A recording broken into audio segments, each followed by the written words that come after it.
వైకుంఠ దర్శన టికెట్ల జారీ తొక్కిసలాటలో ఆ 15 మంది పాత్ర ఏంటి? కుట్రుందా? సీసీటీవీ ఫుటేజ్ పరిశీలిస్తున్న పోలీసులు.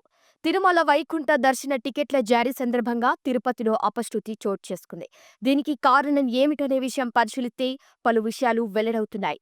తిరుపతిలో గురువారం ఉదయం 5 గంటల నుంచి 9 ప్రదేశాల్లోని 94 కౌంటర్ల ద్వారా టికెట్లు ఇస్తారని ముందుగా తిరుమల తిరుపతి దేవస్థానం ప్రకటించింది.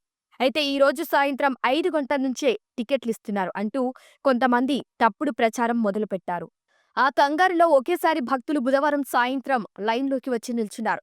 అదే సమయంలో కొంతమంది అక్కడి సిబ్బందితో, పోలీసులతో కావాలని గొడవ పెట్టుకొని ఒకరిపై ఒకరు తోపులాట మొదలుపెట్టారు. దాంతో ఒక్కసారిగా లైన్లో భక్తుల మధ్య తోపులాట ప్రారంభమైంది. క్యూ లైన్లో ఉన్న ఒక మహిళ అస్వస్థతకు గురి కావటంతో ఆ మహిళని బయటకి తీసుకురావటానికి పోలీసులు గేట్ ఓపెన్ చేశారు. ఇక ఇదే సమయంలో పద్మావతి పార్క్లో వేచి ఉన్న భక్తులు క్యూ లైన్లోకి రావాలని కొంతమంది పెద్ద పెద్దగా అరుస్తూ చెప్పారు. ఈ కేకలు విని ఒకేసారి భక్తులు శ్రీనివాసం, బైరాగి పట్టేడ, సత్యనారాయణపురం టికెట్ కేంద్రాల వద్దకు వచ్చేశారు. దీంతో ఒకేసారి 3 ప్రాంతాల్లో తొక్కిసలాట చోటు చేసుకుంది. మధ్యాహ్నం 12కి మాకంటా ముందే ఉన్నారు బాబు అందులో. ఆళ్ళు చూసి మేము కూడా వెళ్ళిపోయి అందులో కూర్చున్నాం. ఆళ్ళేమో అచ్చమానికి మొదలెట్టుకొని చెప్పేవారు బాబు. 12 గంటలకు ఇప్పుతాం, 12 గంటలకు వదులుతాం అమ్మ, మీకు 5 గంటలకి టికెట్లు వస్తాయి, 5 గంటలకు టికెట్లు వస్తాయి అనేవారు. ఏదో వైర్లు కట్టుకుంటున్నారు బాబు. ఈ వైర్లు కట్టేటప్పటికి వెనకాల జనాలందరూ తలుపులు తీసేస్తున్నారండి. జనాలందరూ లేచేసారండి. లేచేసి గేటు తోసిపోసేసరికి ఇంక జనాలందరూ ఒకరి మీద ఒకరు నన్ను ఇలా నడువొట్టుకొని చెయ్యి పట్టుకున్నాడండి. మరి ఇంక ఎలాగ జారిపోయింది, చెయ్యి జారి కూడా ఇసాడండి. మరి ఎలాగ పడిపోయాడో మనిషి. అతను చచ్చిపోయే వరకు 1 గంట వరకు నాకు తెలియలేదని అన్ని వెతుక్కుంటున్నాను. ఈ జనాలు ఎప్పుడైతే పడిపోయారో మళ్ళీ తలుపేసేసారండి.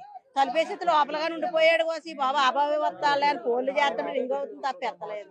ఇక తొక్కిసలాటలో అనేక మంది అస్వస్థతకు గురై కొంతమంది చనిపోయారు. గాయపడిన వారిని రుయా ఆస్పత్రికి తరలించారు.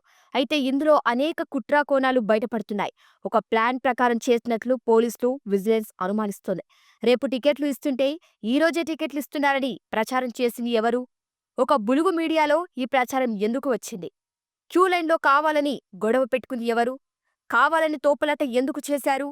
పద్మావతి పార్కులో వేచి ఉన్న భక్తుల గేట్ ఓపెన్ చేసి క్యూలైన్లోకి వెళ్లాలని చెప్పిందెవరు? ఇవన్నీ పోలీసులు, విజిలెన్స్ వివిధ సీసీటీవీ ఫుటేజ్లు పరిశీలిస్తున్నారు. దీంట్లో ఉన్న కుట్రా కోణాన్ని వెలికితీసే పనిలో ఉన్నారు పోలీసులు. ఇక ఈ మొత్తం దుర్ఘటనకు స్థానికంగా ఉన్న 15 మంది యువకులు కారణంగా ఉన్నట్టుగా పోలీసులు చెబుతున్నారు. పార్కులో ఉన్నవారిని క్యూలైన్లోకి తెచ్చేందుకు అరిచి కేకలు వేసింది. ఆ తర్వాత ఒక మహిళను కాపాడేందుకు పోలీసులు గేటు తెరిస్తే టికెట్లు ఇస్తున్నారని చెప్పింది కూడా ఈ 15 మంది యువకులేననే విషయం ప్రాథమికంగా తెలుస్తోంది. భక్తులు ఒక్కసారిగా తీసుకురావటంతో వారిని ఒక పద్ధతి ప్రకారం మరింత ముందుకు తోసి మహిళలపై పడేలా చేసింది కూడా ఈ యువకులే అనే విషయం పోలీసులు స్పష్టంగా తెలిపారు.